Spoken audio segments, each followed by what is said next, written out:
નમસ્કાર વિદ્યાર્થી મિત્રો, ગુડ મોર્નિંગ. લાસ્ટ લેક્ચર ની અંદર આપણે લોકો અલગ અલગ વ્યાખ્યાઓ ભણી ગયેલા. ઘણી બધી વ્યાખ્યાઓ જોઈ હતી. ઝડપથી એક વખત રિવાઇઝ કરી લઈએ તો સૌથી પહેલા આપણે ભણ્યા હતા ઘન પદાર્થોનું વર્ગીકરણ, જે ઘટક કણોના પ્રકારને આધારે. જો અણુઓનો બનેલો હોય તો એને કહેવાય આણ્વિક ઘન, પરમાણુઓનો બનેલો હોય તો પરમાણુય ઘન, અને આયનોનો બનેલો હોય તો આયનિક ઘન. આ ત્રણ પ્રકાર જોઈ ગયા હતા. ત્યાર પછી બે ગુણધર્મની વાત કરી ગયા. એક વિરૂપણ અને વિરૂપક બળ, એ વ્યાખ્યા તો આવી જ હતી. એ સિવાય ઘન પદાર્થના બે ગુણધર્મ હતા. એક હતું સ્થિતિસ્થાપકતા અને બીજું હતું પ્લાસ્ટિસિટી. સ્થિતિસ્થાપકતા એટલે કે ઘન પદાર્થનો એવો ગુણધર્મ કે જેમાં પદાર્થ ઉપર તમે વિરૂપક બળ લગાડો તો પદાર્થ પોતાનો મૂળ આકાર અથવા તો મૂળ સ્થિતિ પાછી મેળવી. જ્યારે વિરૂપક બળ લગાડીને દૂર કરો ને ત્યાર પછી તો એ પદાર્થ સ્થિતિસ્થાપક પદાર્થ કહેવાય. અને પ્લાસ્ટિસિટી એટલે શું? તો કે પદાર્થ ઉપર આપણે વિરૂપક બળ લગાડી પછી જો વિરૂપક બળ દૂર કરીએ તો પદાર્થ પોતાની મૂળ સ્થિતિ ક્યારેય પાછી મેળવી શકે નહીં. એ પદાર્થનો પ્લાસ્ટિસિટી પ્રકારનો ગુણધર્મ થયો. બરોબર છે? આ બે ગુણધર્મ આપણે જોયા હતા. ઉદાહરણ આપેલું હતું સ્પંજ અને પ્લાસ્ટિકની બોટલ. ત્યાર પછી મેઇન મુદ્દો આપણે ભણેલા હતા વિકૃતિ એટલે શું. વિકૃતિ જેની સંજ્ઞા હતી એપ્સાયલોન. બરોબર છે? એની વ્યાખ્યા આપણે એવી લખાયેલી હતી કે પદાર્થ ઉપર બાહ્ય બળ લગાડતા તેના પરિમાણમાં થતા ફેરફાર. પરિમાણ તરીકે એક ડાયમેન્શન, બે ડાયમેન્શન ને ત્રણ ડાયમેન્શન. બરોબર? લંબાઈ, આકાર અને કદ ત્રણેય પરિમાણ આવે. એમાં થતો ફેરફાર અને મૂળ પરિમાણના ગુણોત્તરને શું કહેવાય? વિકૃતિ કહેવાય. પછી એના પ્રકારો આપણે જોયા હતા. પ્રતાન વિકૃતિ અથવા તો સંગત વિકૃતિ. એના બે પેટા પ્રકાર, દાબીય અને તન્ય. ત્યાર પછી આકાર વિકૃતિ અને ત્યાર પછી કદ વિકૃતિ. આટલી વસ્તુઓ આપણે લાસ્ટ લેક્ચરમાં જોઈ ગયા. આજે આપણે નવા પ્રશ્નથી શરૂઆત કરીએ. 2 માર્કનો મહત્વનો પ્રશ્ન. બરાબર છે? કે પ્રતાન અથવા તો સંગત વિકૃતિ એટલે શું તેના પ્રકારો સહિત સમજાવો. એના બે પ્રકાર હતા, તન્ય અને દાબીય. તો સૌથી પહેલા આપણે પ્રતાન વિકૃતિની વ્યાખ્યા લખીએ. ધ્યાનથી સમજો.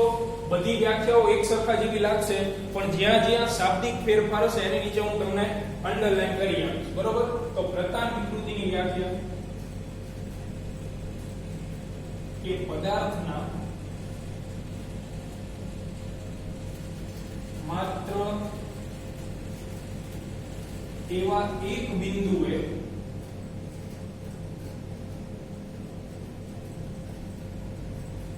બાહ્ય બળ લગાડતા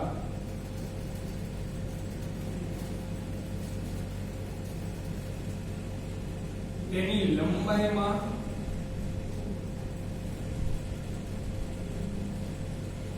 થતા ફેરફાર અને મૂળ લંબાઈના ગુણોત્તરને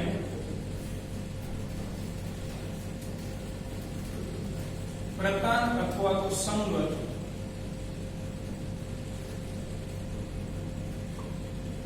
વિકૃતિ કહેવામાં આવે છે. એની વ્યાખ્યા, એના ઉપર એનું સૂત્ર જેની સંજ્ઞા હતી એપ્સાયલોન L, અને E નહીં વાંચવાનું. શું વંચાય? એપ્સાયલોન. એપ્સાયલોન L બરાબર ડેલ્ટા L,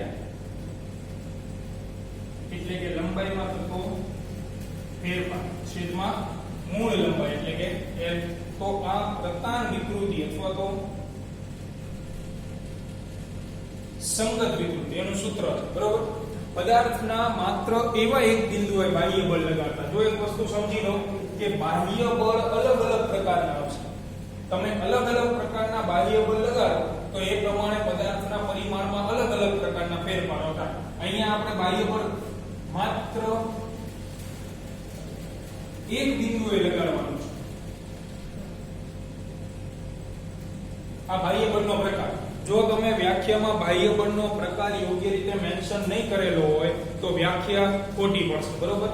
પદાર્થના એક એવા બિંદુએ બાહ્ય બળ લગાડતા તેની લંબાઈમાં થતો ફેરફાર એટલે કે ડેલ્ટા અને મૂળ લંબાઈના ગુણોત્તરને શું કહેવાય? પ્રતાન વિકૃતિ કહેવાય. દાખલા તરીકે આ પેન છે.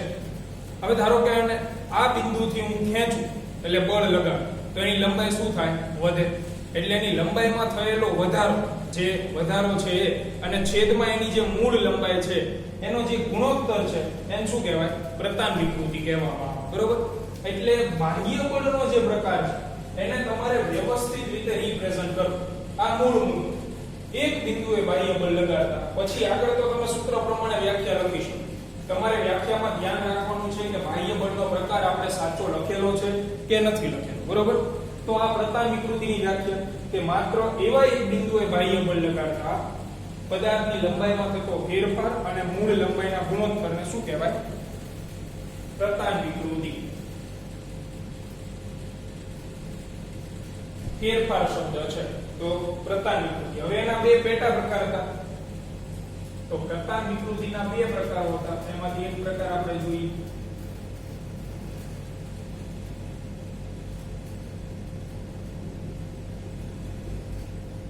પ્રતાન અથવા તો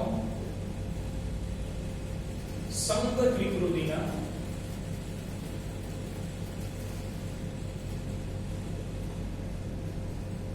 બે પેટા પ્રકારો છે. તેમાંથી સૌથી પહેલો પ્રકાર તન્નીય વિકૃતિ. એની જે સંજ્ઞા તો એપ્સિલોન એલ જ છે.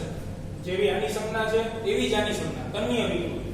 તો હવે આની વ્યાખ્યામાં ફેર ક્યાં આવશે? તો માત્ર એક જ શબ્દનો ફેર. તન્નીય એટલે તણાવ, તણાવ એટલે ખેંચાવ. બરોબર? તો ત્યાં એક જ શબ્દનો ફેરફાર આવશે કે અહીંયા લંબાઈનો જે ફેરફાર છે એની જગ્યાએ શબ્દ શું થઈ જશે? લંબાઈમાં થતા વધારા.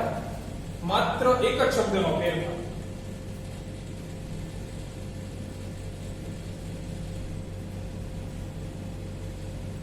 હવે જો આની વ્યાખ્યા લખું છું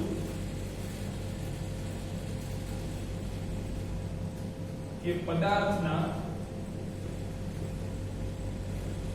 માત્ર એવા એક બિંદુએ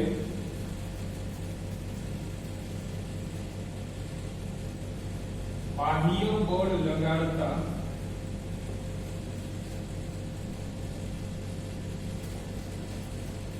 એની લંબાઈમાં થતા વધારા અને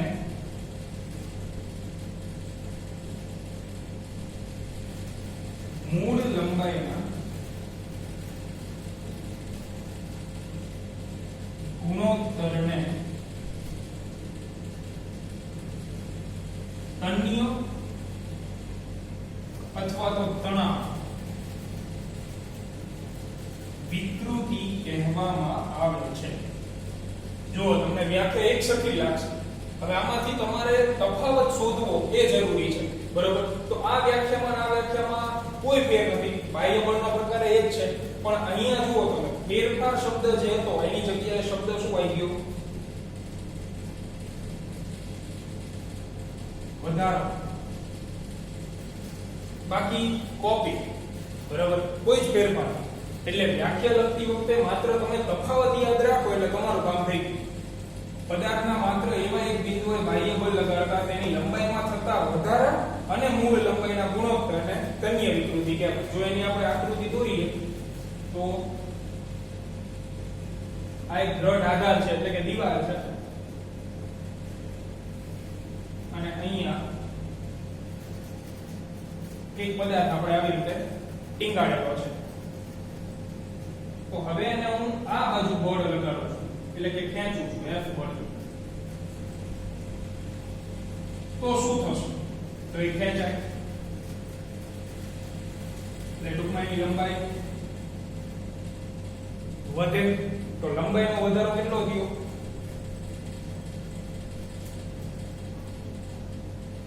તો આ જે ભાગ છે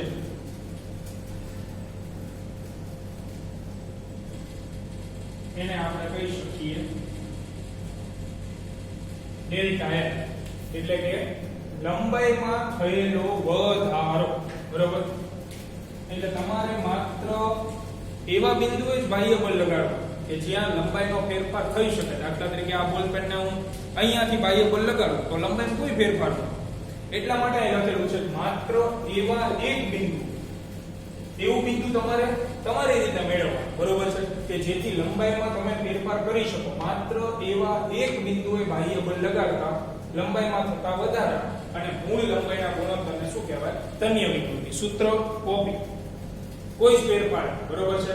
મહત્વનો પ્રશ્ન આ ચેપ્ટરની અંદર વ્યાખ્યાઓ તમને સરખા જેવી લાગશે પણ સરખી હશે નહીં.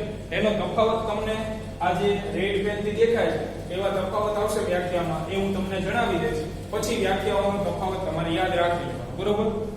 તો હવે તમે દાબીય વિકૃતિની વ્યાખ્યા શું લખી શકો આના ઉપર? તો દાબીય વિકૃતિમાં લંબાઈમાં શું થાય? ઘટાડો. તો એક્ઝેક્ટલી આ શબ્દ જે છે એની જગ્યાએ શું આવે? ઘટાડો. પદાર્થના માત્ર એવા એક બિંદુએ બાહ્ય બળ લગાડતા તેની લંબાઈમાં થતા ઘટાડા અને મૂળ લંબાઈના ગુણોત્તરને શું કહેવાય? દાબીય વિકૃતિ કહેવાય, બરોબર છે. એની અંદર બળ કઈ બાજુ લગાડવાનું થાય? ઊંધી દિશામાં, જેથી પદાર્થની લંબાઈ મૂળ લંબાઈ કરતા શું થાય? ઓછી થઈ જાય. તો આ વાત થઈ ગઈ તણાવ વિકૃતિની, અને હવે આપણે જોઈશું દાબીય વિકૃતિ.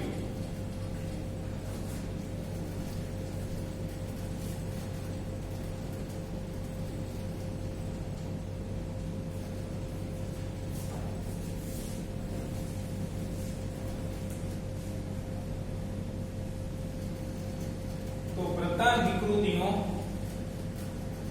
બીજો પ્રકાર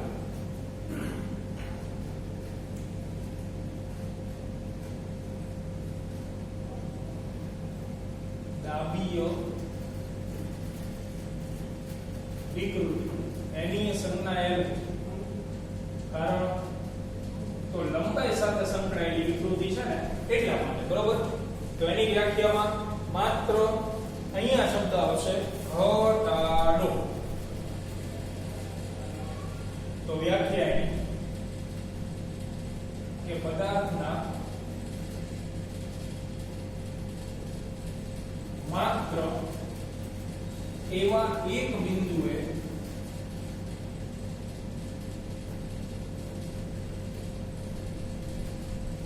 બાહ્ય બળ લગાડતા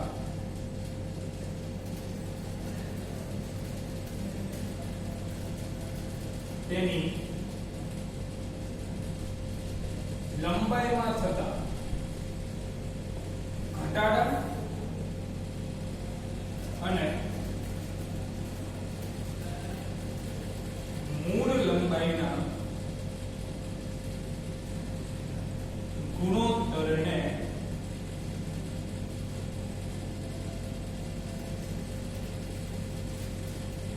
દાબીય વિકૃતિ કહેવામાં આવે છે. આ જગ્યાએ ધ્યાન આપો. અહીંયા શબ્દ છે ઘટાડો. બાકી કોપી આની વ્યાખ્યા, કોઈ જ ફેરફાર નહીં. બાહ્ય બળનો પ્રકાર હજી કહું છું ફેરવવાનો નથી. દરેક જગ્યાએ બાહ્ય બળનો પ્રકાર અલગ અલગ હશે દરેક વિકૃતિ, બરોબર. તો પહેલો બાહ્ય બળનો પ્રકાર કયો આવ્યો? એક બિંદુએ લગાડવામાં આવતું બાહ્ય બળ, તેની લંબાઈમાં થતો ઘટાડો અને મૂળ લંબાઈના ગુણોત્તરને શું કહેવાય? દાબીય વિકૃતિ. જો એની આપણે આકૃતિ બનાવીએ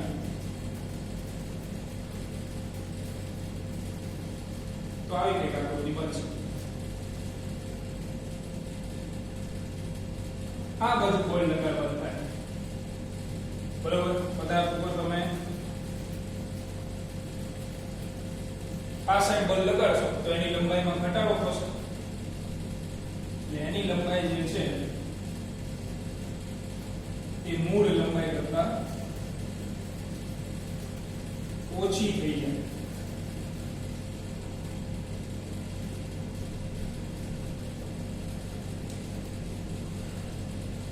તો આ જે ભાગ છે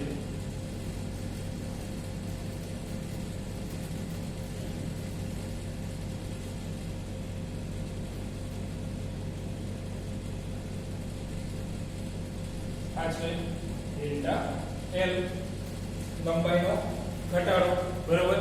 તો આ બંને વિકૃતિઓમાં એક જ પ્રકારનું બાહ્ય બળ આવશે, માત્ર શાબ્દિક ફેરફાર આવશે અને એ પણ એક જ શબ્દનો ફેરફાર. જો લંબાઈનો ફેરફાર હોય તો પ્રતાન વિકૃતિ એટલે કે સંગત વિકૃતિ, લંબાઈનો વધારો તો તનીય વિકૃતિ અને લંબાઈનો ઘટાડો હોય તો દાબીય વિકૃતિ. ત્યાર પછી આપણે જોઈએ એના પછી બીજી વિકૃતિ કઈ હતી તો કે આકાર વિકૃતિ. તો આકાર વિકૃતિની ચર્ચા આપણે છેલ્લે કરીશું. જગ્યાના અભાવે આપણે સૌથી પહેલા જોઈએ કદ વિકૃતિ.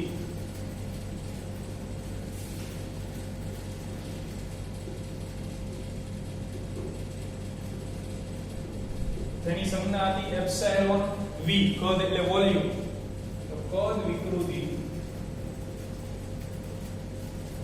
એટલે શું? મેં કોમન રીતે લખાવી દીધું છે. દરેક વિકૃતિ એકમ રહિત છે, કોઈ એસઆઈ એકમ વિકૃતિ પાસે હોય નહીં. તો પારિમાણિક સૂત્ર અને એસઆઈ એકમની ચર્ચા આપણે કરવાની જ નથી, કારણ કે લંબાઈનો ફેરફાર શેમાં હોય? મીટર. મૂળ લંબાઈ શેમાં હોય? મીટર. બેનો તમે ગુણોત્તર એટલે કે ભાગાકાર લો તો મીટર મીટર ઉડી જાય. કદ વિકૃતિ એટલે શું? એની વ્યાખ્યા તો કદ બદલવા માટે તમારે પદાર્થના એક બિંદુએ બળ લગાડો તો કદ બદલે. કોઈ દિવસની દાખલા તરીકે ફૂગો હોય, હવે ધારો કે એનું કદ તમારે બદલવું છે તો માત્ર હું એક જ જગ્યાએ બળ લગાડું તો એનું કદ ન બદલે, એટલે કે કદમાં બહુ મોટો ફેરફાર ન થાય.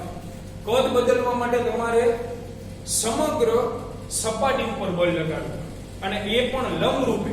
દાખલા તરીકે આવી રીતે કોઈ પદાર્થ છે, આનું કદ મારે બદલવું છે, બરાબર? તો હું માત્ર આ બિંદુએ બળ લગાડું ચાલે? જરાય નહીં. મારે આ બાજુ બળ લગાડવું પડે, આ બાજુ બળ લગાડવું પડે, નીચેની સાઈડથી ડાબી બાજુથી બળ લગાડવું પડે. કહેવાનો મીનિંગ સમગ્ર સપાટી ઉપર તમારે બાહ્ય બળ લગાડવું. અને બીજી વસ્તુ, બળ ફરજિયાત સપાટીના લંબ રૂપે હોવું. દાખલા તરીકે કોઈ પણ પદાર્થ છે, દાખલા તરીકે આ કેલ્ક્યુલેટર છે, આનું કદ મારે બદલાવવું તો હું માત્ર આ જગ્યાએ બળ લગાડું તો કદ ન બદલે.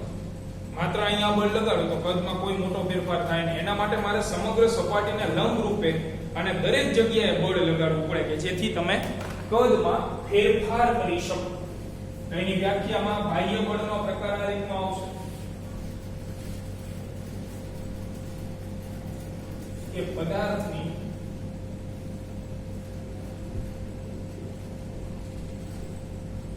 સમગ્ર સપાટીને લંબ રૂપે બાહ્ય બળ લગાડતા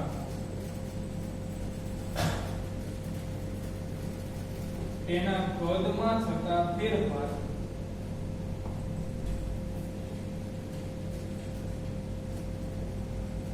અને મૂળ કદના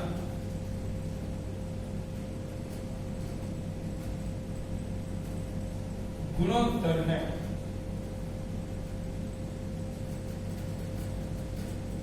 કદ વિકૃતિ કહેવામાં આવે છે. કદ વિકૃતિ એટલે કદનો ફેરફાર છે, એમાં મૂળ કદ એ વસ્તુ તો ફાઇનલ હતી, પણ અહીંયા તમે જુઓ બાહ્ય બળનો પ્રકાર બદલે.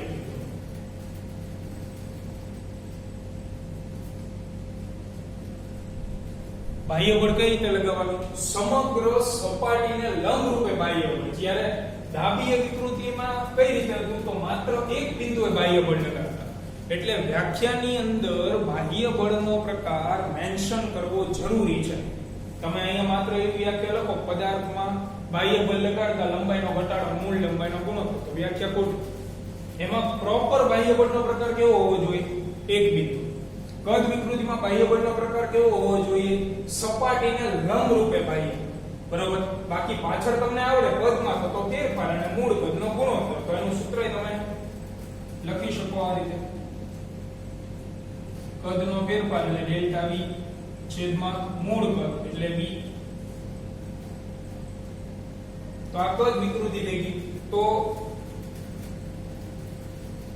વ્યાખ્યાની અંદર ધ્યાન માત્ર એટલું રાખવાનું છે કે બાહ્ય બળનો પ્રકાર ન ભૂલી. બરાબર? જ્યારે તમે દાબીય પ્રતાન અથવા લંબાઈ સાથે સંકળાયેલી વિકૃતિની વાત કરતા હોય તો એક બિંદુએ બાહ્ય બળ આવે, જ્યારે કદ સાથે સંકળાયેલી વિકૃતિની વાત કરતા હોય ત્યારે સમગ્ર સપાટીને લંબ રૂપે બાહ્ય બળ આવે, બરોબર? આ ફાઇનલ ટ્રીક. પછી તમે આગળ વ્યાખ્યા તમારી રીતે લખી શકો, કદમાં થતો ફેરફાર અને મૂળ કદનો ગુણોત્તર. હવે જે વિકૃતિ બાકી રહે છે આકાર વિકૃતિ, એની ચર્ચા કરીએ. એ આ બંને કરતા અલગ છે, એમાં કોપી આના જેવું આવશે નહીં, બરોબર છે?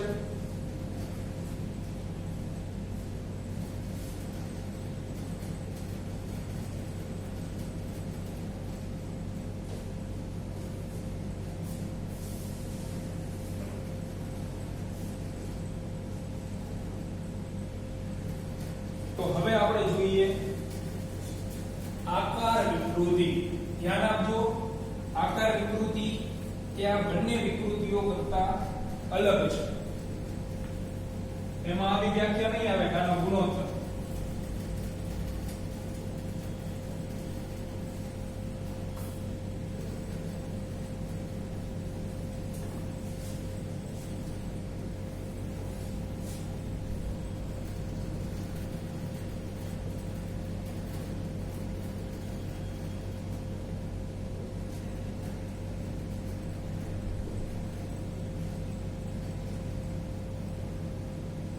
આકાર વિકૃતિને લેવા દેવા છે સપાટી સાથે, એટલા માટે એની સંજ્ઞા છે એપ્સિલોન s. તો હવે આપણે આકાર વિકૃતિ વિશે જોઈએ. એ પહેલા આકૃતિ.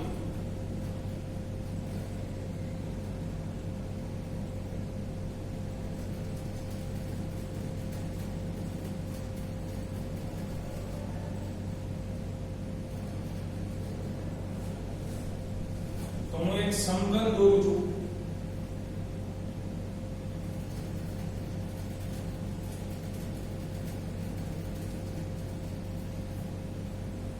બરોબર? અને એ સમઘનની માત્ર એક સપાટી આપણે ધ્યાનમાં લઈશું, આગળની સપાટી.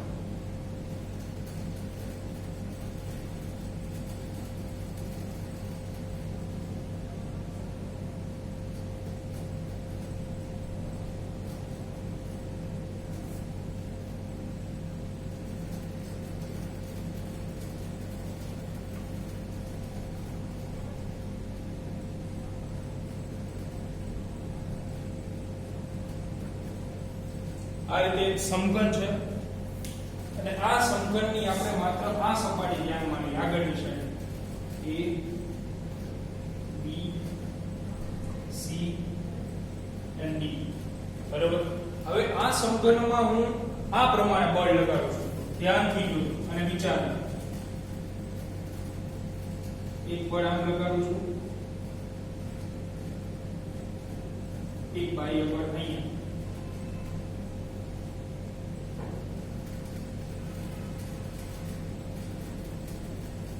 એ જ પ્રમાણે આ જગ્યાએ બાહ્ય બળ,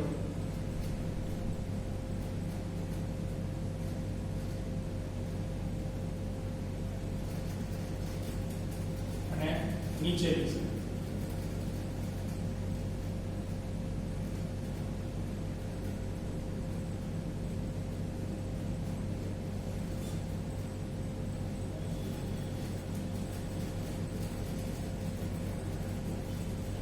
તો હવે તમે વિચારો સમઘનનો આકાર કઈ રીતનો બને, અથવા માત્ર એક સપાટી આ ABCD તમને જે દેખાય છે એનો આકાર કઈ રીતે થઈ જાય. આખો સમઘનનો આકાર કયા પ્રમાણેનો તમને બદલાયેલો જોવા મળે. આપણે માત્ર એક સપાટીની આગળ વાત કરીએ તો ABCD એટલે કે મૂળ આકાર આ રીતનો છે.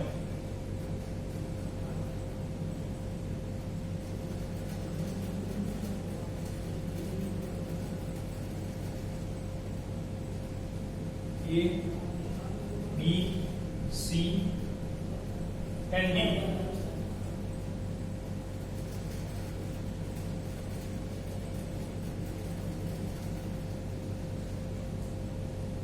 બરોબર? હવે તમે આ પ્રમાણે બળ વિચારો તો નવો આકાર કઈ રીતનો થઈ છે. અહીંયા તમે જુઓ તો આ એક ચીપટી ભરવાની વાત છે. જો અહીંયા જે ખૂણો છે આ B ખૂણો, એને તમારે આ બાજુથી એ બળ લગાડો છો, નીચેની સાઈડથી એ બળ લગાડો છો, તો આ પ્રમાણે તમે બળ લગાડો જેથી આ ખૂણો અહીંયા જશે. બરોબર? ચીપટીમાં લેવાની વાત છે.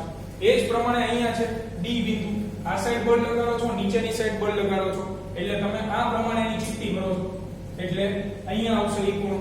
એટલે નવો આકાર જે છે એ આ પ્રમાણેનો જોવા મળે.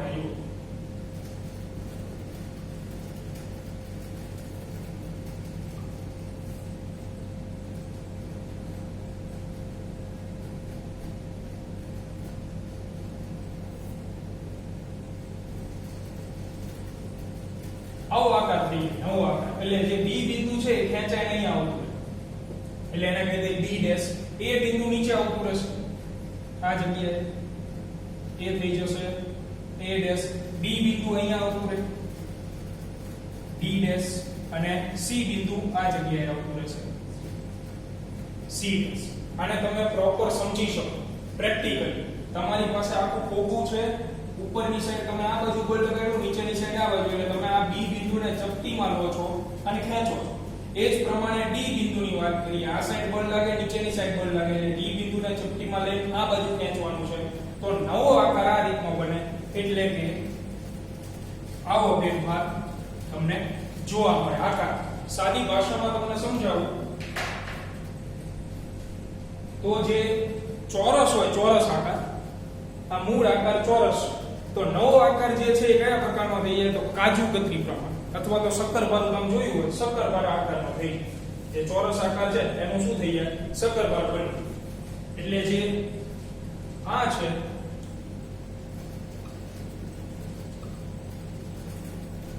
એ મૂળ આકાર છે.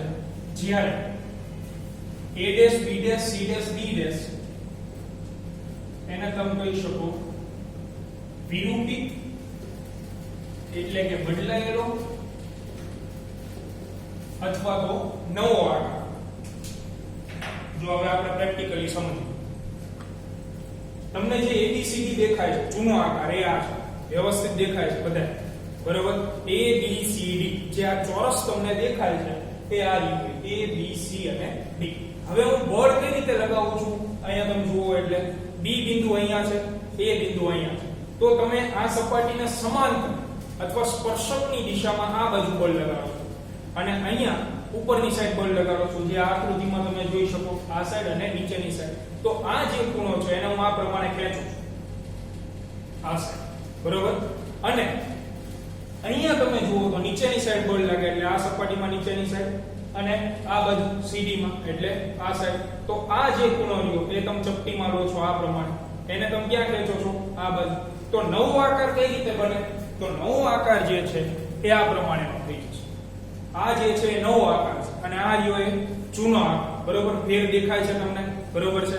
જે બી બિંદુ છે એ આવી જશે B ડેશ પાસે, એટલે આ રહ્યો B ડેશ. અને જે A બિંદુ અહીંયા હતું એ અંદરની સાઈડ જાય A ડેશ, અને જે D બિંદુ છે એ નીચેની સાઈડ. તો ટૂંકમાં તમે આકારને એ પ્રમાણે બળ આપો છો કે જેથી એનો મૂળ આકાર છે એ જ બદલાઈ જાય. જે ચોરસ હતો એની જગ્યાએ કેવું બની ગયું? આ પ્રમાણે, બરોબર? કાજુકતરી અથવા તો શક્કરપારા પ્રકારનો આકાર થઈ ગયો. ટૂંકમાં આકારમાં ફેરફાર થયો. આપણે બળ એ પ્રમાણે લગાડ્યું, બળ એ રીતે લગાડો કે જેથી આકારમાં ફેરફાર થતો હોય તો એને શું કહેવાય? આકાર વિકૃતિ કહેવાય, બરોબર છે? ફરીથી એક વખત સમજી લો. મૂળ આકાર, બળ કઈ રીતે લગાવો છો? સપાટીના સમાંતર. જો બાહ્ય બળના પ્રકાર માટે આ માથાકૂટ છે. એક બિંદુએ બળ લગાડો ન ચાલે, સમગ્ર સપાટીના લંબ રૂપે બળ લગાડો તો આખે આખું કદ બદલે. પણ આપણે આકાર બદલવો છે એટલા માટે હું અહીંયા બળ લગાવું છું સપાટીના સમાંતર આ સાઈડ, આ સપાટીના સમાંતર ઉપરની સાઈડ, એટલે આ બિંદુ આવી જાય અહીંયા. એ જ પ્રમાણે આ સપાટીના સમાંતર નીચે, આ સપાટીના સમાંતર આ બાજુ, તો આ બિંદુ આવી જશે આ સાઈડ. તો નવો આકાર જે છે એ તમને આ પ્રમાણેનો જોવા મળશે. અને હવે ત્રીજી બાબત, આકાર વિકૃતિની વ્યાખ્યા બનાવવા માટે કે જે આ આકાર તમને દેખાય છે એને હું ભ્રમણ આપું છું આ મુજબ, ફેરવું છું. રેડ પેનથી જે દિશા દેખાય છે એ પ્રમાણે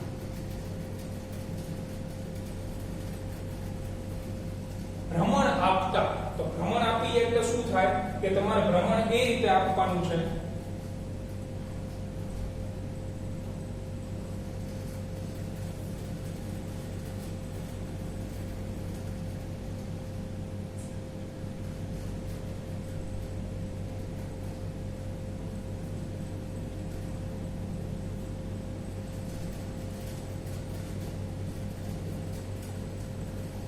આ જૂનો આકાર. હવે ભ્રમણ કઈ રીતે આપવાનું છે કે જે CD બાજુ છે એના ઉપર આ નવી જે C' D' છે એ સંપાત થઈ જાય. એટલે અહીંયા આવી જવું જોઈએ C' બિંદુ અને અહીંયા D' બિંદુ. એ રીતે તમારે નવા આકારને શું આપવાનું છે? ભ્રમણ એટલે ફેરવવાનું છે. આપણે જે B' અને D' છે એને પકડીને આ પ્રમાણે ફેરવવું છે. કઈ રીતે? કે આ જે બાજુ રહી એ પેલા ઉપર સંપાત થઈ જવી જોઈએ. તો આ બાજુ થઈ જાય C' D'. તો હવે બાકીની બાજુનું શું થાય? તો એ આ પ્રમાણે આવે યુ.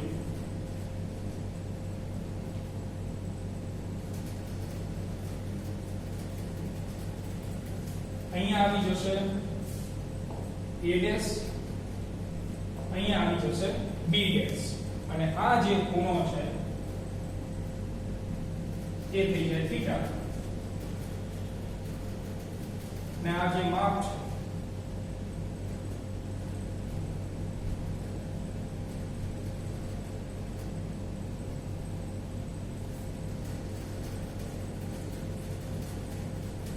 એ આવશે ડેલ્ટા x. અને જે ઊભું માપ છે એ લંબાઈ.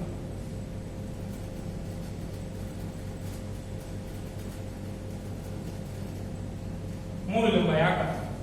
જો જોઈએ આ આકૃતિ પણ તમને સમજાઈ જશે.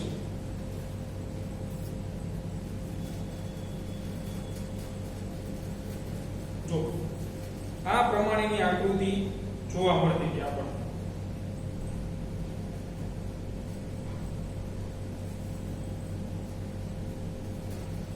જ્યારે આપણે એને ખેંચ્યું ત્યારે આ રીતની આકૃતિ થઈ ગઈ. જે તમને આ બીજી આકૃતિ દેખાય છે ને, દેખાય છે પાછળની સાઈડ જે છે તે ચોરસ A B C અને D. એને તમે આ પ્રમાણે ચપટો આકાર બનાવી દીધો. એટલે અહીંયા આવી ગયો B' આ દબાઈ.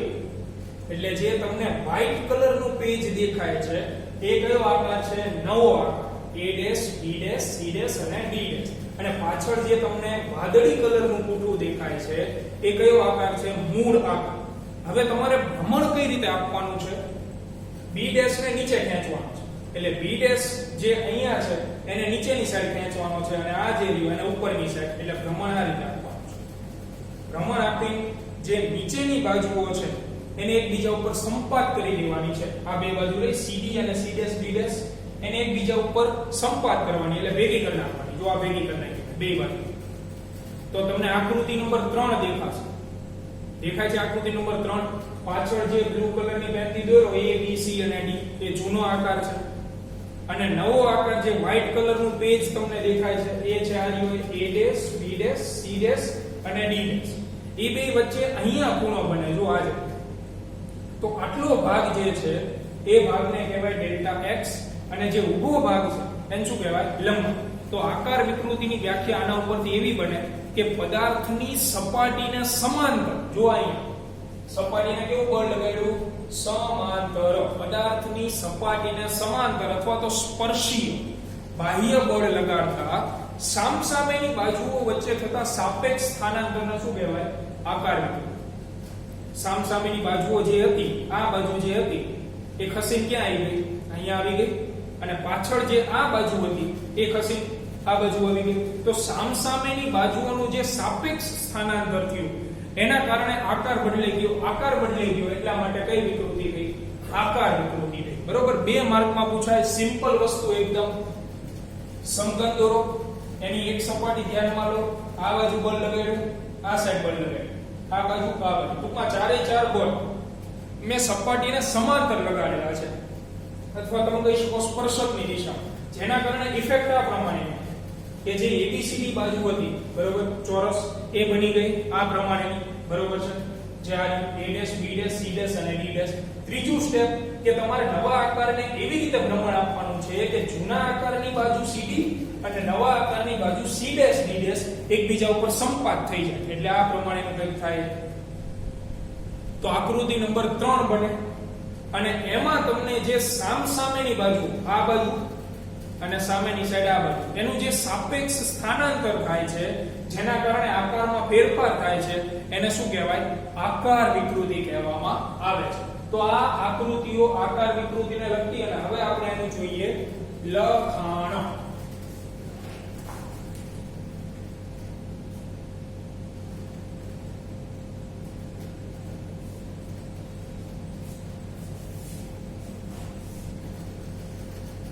તો હવે લખાણ જોતા જઈએ અને એ પ્રમાણેનું આકૃતિ પૂછતો જઈશ. બરોબર છે?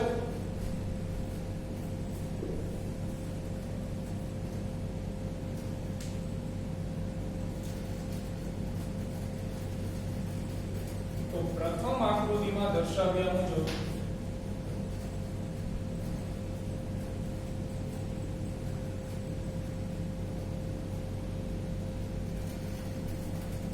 સપાટીને સમાંતર અથવા તમે કહી શકો સ્પર્શકની દિશામાં બાહ્ય બળ લગાડતા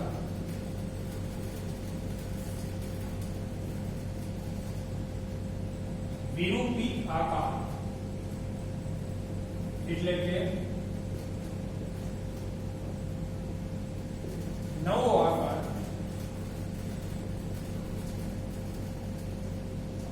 આપણને જોવા મળે છે. તમે આ પ્રમાણે બાહ્ય બળ લગાડો તો વિરૂપિત આકાર એટલે કે a' b' c' અને d' એ આપણને જોવા મળે છે.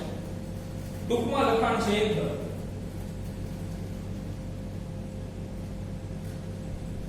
હવે નવો આકાર બની ગયો a' b' c' અને d' તો એને તમારે એ પ્રમાણે ભ્રમણ આપવાનું છે કે જેથી CD જૂના આકારની બાજુ અને C' D' નવા આકારની બાજુ એકબીજા ઉપર સંપાત થઈ જાય. હવે નવા આકારને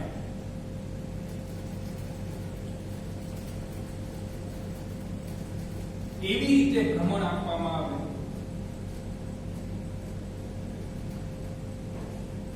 કે જેથી CD અને C', D' બાજુઓ એકબીજા પર સંપાત થાય. સંપાત થવો એટલે એકબીજા ઉપર આવી જાય. ચાલો એટલે બીજી આકૃતિની ચર્ચા પણ પૂરી. તો તમને આકૃતિ નંબર 3 મુજબની પરિસ્થિતિ જોવા મળે. આ મુજબ તમે જો આકારોને ગોઠવો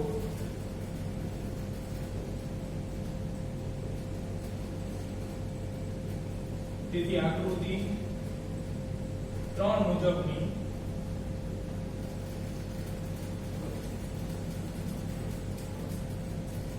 સ્થિતિ આપણને જોવા મળે. તો હવે એના ઉપરથી આકાર વિકૃતિની વ્યાખ્યા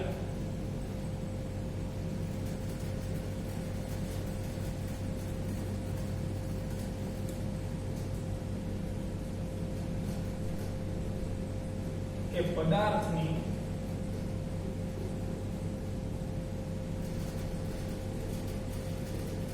સપાટીને સમાંતર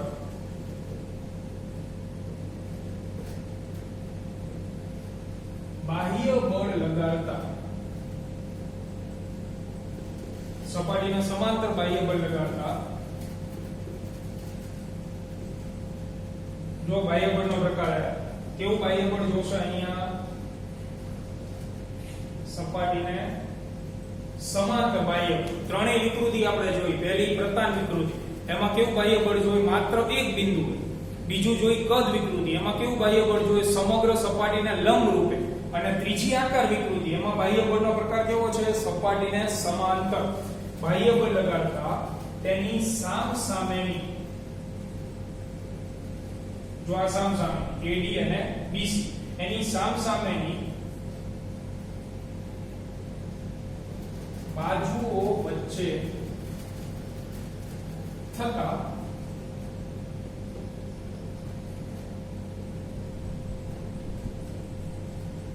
સાપેક્ષ સ્થાનાંતરને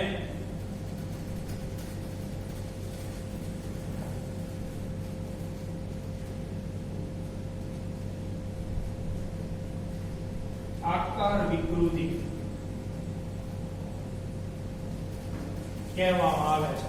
જો આગળની બે વિકૃતિ કરતા સાવ અલગ વ્યાખ્યા, પણ બાહ્ય બળનો પ્રકાર યાદ રાખવા, બરોબર છે. સપાટીને સમાંતર બાહ્ય બળ લગાડો તો સામસામેની બાજુઓ વચ્ચે જે સાપેક્ષ સ્થાનાંતર થાય, સાદી ભાષામાં સામસામેની બાજુઓ ખસી જાય, મૂળ સ્થિતિ હોય ત્યાંથી ખસી જાય, તો જે નવો આકાર બને એના કારણે જે વિકૃતિ ઉત્પન્ન થાય એને શું કહેવાય? આકાર વિકૃતિ. એટલે આકાર વિકૃતિની માટે તમે લખી શકો આવી રીતે સૂત્ર એપ્સિલોન s = થીટા. જો એની સંજ્ઞામાં કોઈ આપણે ચિંતા કરવાની જરૂર નથી. જે ખૂણો હતો તે ખૂણાના લીધે જ આકાર વિકૃતિ ઉત્પન્ન થાય, અને અહીંયા થીટા તરીકે લેવાનું છે tan થીટા =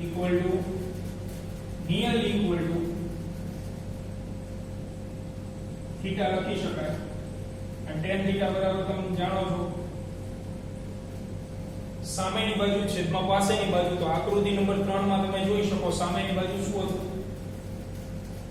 ડેલ્ટા x, અને છેદમાં પાસેની બાજુ એટલે કેપિટલ L. આનો ક્યાંય દાખલા ઉપયોગ ન થાય, એટલે ચિંતા કરવાની જરૂર છે નહીં, બરોબર. માત્ર લખવા ખાતર છે.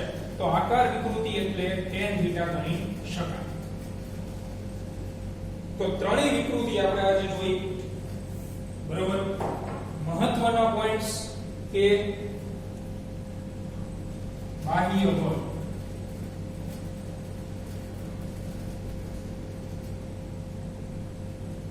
યાદ રાખો કે પ્રતાન વિકૃતિ કે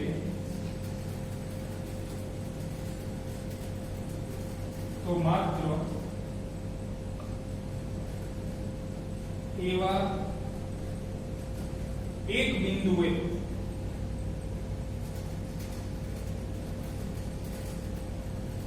બાહ્ય બળ લગાડવાનું હોય. કદ વિકૃતિ તો ત્યાં સમગ્ર સપાટીને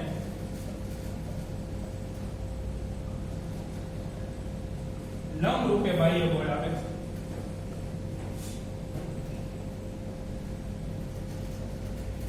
અને આકાર વિકૃતિ